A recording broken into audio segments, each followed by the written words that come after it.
Ya, kita lanjutkan diskusi kami bersama Mas Agung. Ya. Usai tadi kita lihat ya ada cuplikan video yang sempat viral juga bagaimana Mbak Puan ngobrol gitu ya sama Bu Mega, Pak Prabowo mau bertemu gitu. Kalau kemudian kita berandai-andai jadi pakar ekspresi politik lah ya Mas Agung ya gitu ya. Betul tidak sih nampaknya di sini yang menunda perjumpaan adalah dari posisi Bu Mega? Ya sebelumnya begitu, tapi sekarang kalau kata peribahasa itu Mbak Maria, pucuk dicinta ulam pun tiba. Jadi ini sama-sama mau. Pak Prabowo mau, Ibu Mega juga mau ketemu gitu. Jadi bagayung bersambut, ini momen yang kita tunggu-tunggu sebenarnya. Kalau kata Mas Seno kan tinggal hal teknis saja. Berarti saya akan lihat nih, waktunya kapan, lokasi di mana, durasi berapa lama, menunya apa. Oke, berpengaruh nggak ini? Pengaruh, karena ini menentukan kualitas cinta keduanya. Kan tadi Pak Azwan bilang Pak Jokowi dengan Pak Prabowo itu punya hubungan panjang juga. Selain Bu Mega dengan Pak Prabowo. Nah, di sini kita akan lihat kualitasnya mana yang paling solid, kuat untuk membuat Pak Prabowo harus bukan memilih sebenarnya, menimbang keduanya ini sama-sama pentingnya gitu. Karena bagi Pak Prabowo relevan untuk bisa berkomunikasi dengan presiden manapun. Karena kalau tidak, ini akan menjadi kekurangan bagi kita sebagai rakyat untuk mendapat masukan-masukan positif dari para presiden-presiden sebelumnya. Termasuk juga kan kalau kita lihat kan Pak Prabowo sudah berjumpa dengan hampir seluruh ketua umum partai politik. Persis. Kecuali PDI Perjuangan. Ya, dan saya kira penting, kenapa? Karena posisi tawar PDIP ini kan di seberang kekuasaan. Dan Pak Prabowo perlu mendengar bagaimana jelang 100 hari pemerintahannya besok, supaya semakin lebih baik lagi kinerjanya. Di sisi PDIP juga penting, supaya apa? Supaya kongresnya nggak diawut-awut, kemudian ada political protection di situ. Yang kedua juga agar anak-anaknya ibu nggak diganggu, ya ada legal protection juga di sana. Diganggu gimana nih Mas Agung? Jangan bawa-bawa. Iya, karena kan itu yang menjadi keresahan ibu waktu di Kongres. Mungkin Mas Seno bisa nanti mengafirmasi bahwa anak-anak ibu ini diganggu. Nah, harapannya salah satu saja mungkin selain menormalisasi relasi dengan Pak Prabowo setelah lama tidak bertemu, ya political protection tadi, legal protection tadi, minimal jangan minimalis lah, moderat dikit lah. Moderat dikit, betulkah demikian Mas Seno? Selain merajut hubungan antara Bu Mega dan juga Pak Prabowo, ada tujuan lain di sana yang dimaksud Mas Agung tadi? Ya, yang pasti tentu saja kita sebagai satu partai yang taat asas pada republik ini, kita mengakui bahwa hanya ada satu presiden di negara ini. Dan itu adalah Pak Prabowo Subianto berdasarkan pelantikan presiden akhir tahun kemarin. Oleh karena itu saya rasa Pak Prabowo sebagai presiden tentunya tidak akan subordinat, tidak perlu tunduk kepada orang lain.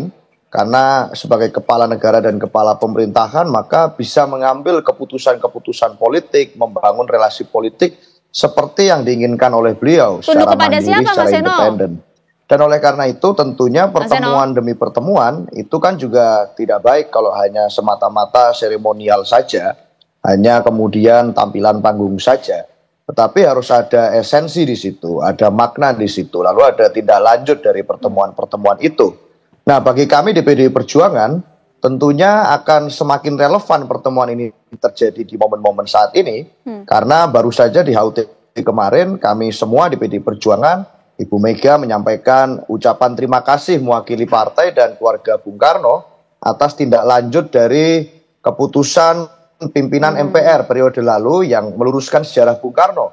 Dan oleh karena itu tentu menjadi sangat menarik buat kami untuk berpikir dan berdiskusi dengan Pak Prabowo sebagai eksekutif untuk membahas tentang bagaimana tindak lanjut atas keputusan tersebut. Lalu juga tentang berbagai program kerakyatan Pak Prabowo yang sekiranya senafas dengan kami. Juga tentu kami bisa memberikan catatan-catatan kritis dan evaluatif tentang itu.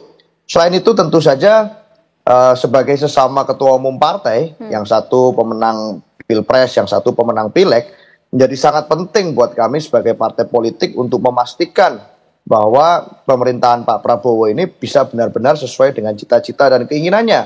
Kami di dalam berbagai forum politik kan sering menyerukan bahwa di dalam negara hukum harusnya hukum berkeadilan. Harusnya dalam konteks demokrasi, kekuatan check and balance di luar pemerintahan, di luar kabinet itu juga harusnya bisa berkembang dengan fair dan diperlakukan sama. Maka hal semacam ini menjadi penting untuk kami diskusikan di momen saat ini. Kalau dulu sebelum pelantikan Ada juga itu wacana pertemuan. Tapi kan kecurigaan macam-macam. Oh nanti transaksional. Oh nanti ini bicara hitung-hitungan kursi menteri. Oh ini nanti begini begitu. Nah kalau sekarang saya rasa bisa jauh lebih murni dan based on issue. Itu Mbak Aya. Aduh kok geleng-geleng Mas Agung kenapa? Hah?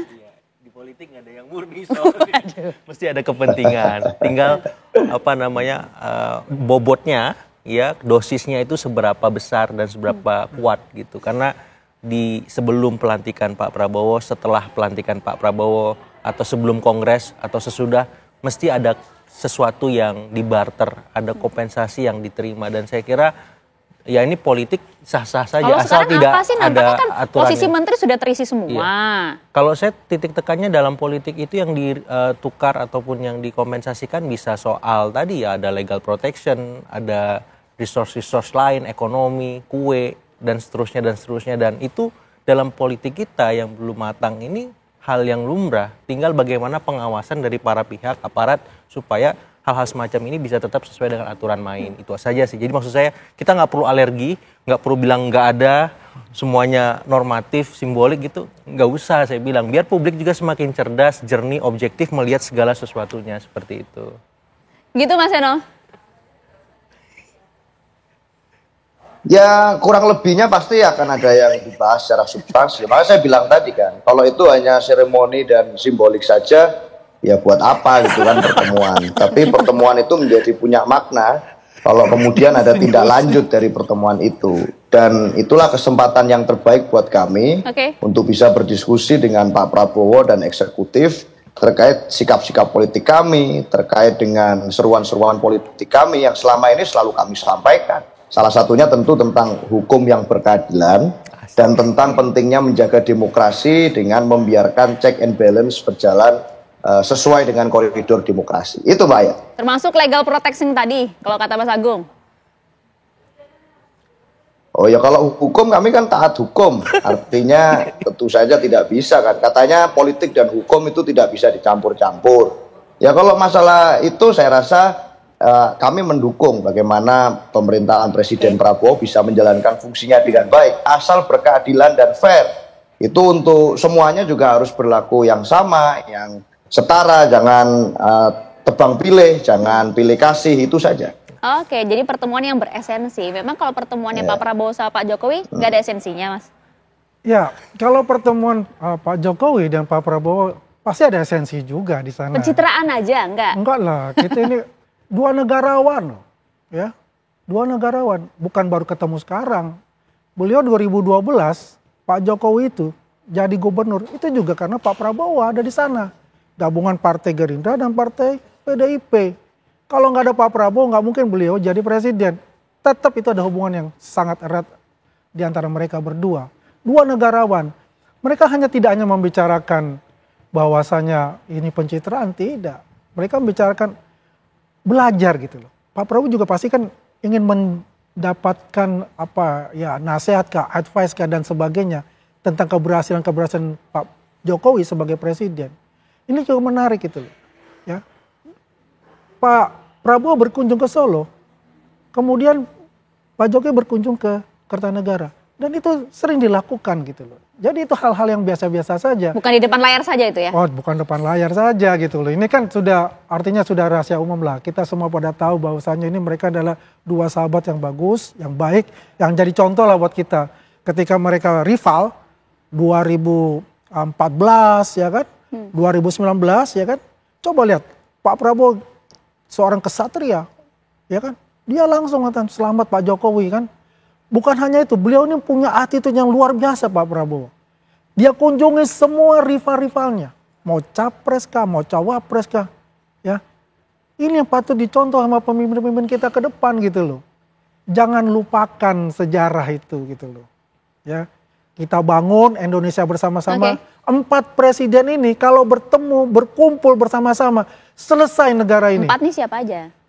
SBY, Ibu Mega, Pak Jokowi dan Pak Prabowo. Ya, sebagai presiden yang ke-8 berkumpul ini bersama nih kayak seperti kita ini, insya Allah ya negara kita ke depan ini akan diperhitungkan oleh dunia. Oke, kalau kemudian diklaim hubungan antara Pak Prabowo dan juga Pak Jokowi itu cukup kental katanya Mas Agung, apakah ini yang kemudian menjadi timbang menimbang dari Bu Mega? Iya, cinta itu akan diuji kan, Mbak, dengan segala macam dinamika dan tantangannya. Ini saya lama-lama jadi pakar cinta. karena saya lihat ini masing-masing punya kedalaman cinta yang luar biasa. Pak Prabowo dengan Pak Jokowi, Ibu Mega dengan Pak Prabowo, semacam itu. Nah, ini akan diuji. Tapi itu berpengaruh tidak? Otomatis ada pengaruhnya. Kita aja kalau misalkan mencintai lebih dari satu orang aja susah kan untuk adil seperti itu. Apalagi ini dalam politik penuh dengan kepentingan, penuh dengan situasi-situasi yang tidak pasti. Nah, itu yang akan diuji ketika Ibu Mega masuk menjalin relasi dan komunikasi intim juga dengan Pak Prabowo. Nah, bagaimana Pak Prabowo memposisikan masing-masing presiden ini? Pak Jokowi, Ibu Mega, kemudian Pak SBY. Itu nggak mudah, tapi saya yakin Pak Prabowo selama ini cukup piawai ya membagi resource-nya, mengakomodasi siapapun lawan kawannya semacam itu. Dan dalam konteks ini penting kita bantu Pak Prabowo-nya supaya apa? Semua presiden ini kata Bang Azman tadi bisa guyup, bisa berkomunikasi semua sehingga kohesi sosial masyarakat kita kuat, dan pun kalau ada tantangan dari luar maupun dalam nggak ada masalah. Tapi kan tidak semudah itu. Karena masing-masing punya cerita dan istilahnya unfinished stories lah. Cinta masing-masing ini belum selesai semua nih. Ibu Mega dengan Pak SBY, Ibu Mega dengan Pak Jokowi, ya. Dan yang bisa merajut itu semua Pak Prabowo, karena ceritanya selesai semua. Ya, nggak ada masalah semacam itu. Jadi kita tunggu kapan waktu bertemu dan kita nantikan apa deal-deal yang disepakati antara Pak Prabowo dengan Ibu Mega. Waduh, di dapur belakang kalau itu ya. Tapi pertanyaan begini, kalau kemudian memang ini Pak Prabowo yang kemudian harus bisa menjaga hati lah ya, paling tidak begitu ya. Tapi apakah kemudian nanti jika pertemuan ini berlangsung antara Bu Mega dan juga Pak Prabowo begitu ya, akankah kemudian Bu Mega juga legowo melihat kedekatan antara Pak Prabowo dan juga Pak Jokowi? Nah, ini Mas Seno harus menjawab nanti ya, sesaat lagi ya Mas ya. Tetap bersama kami di Apa Kabar Indonesia Malam.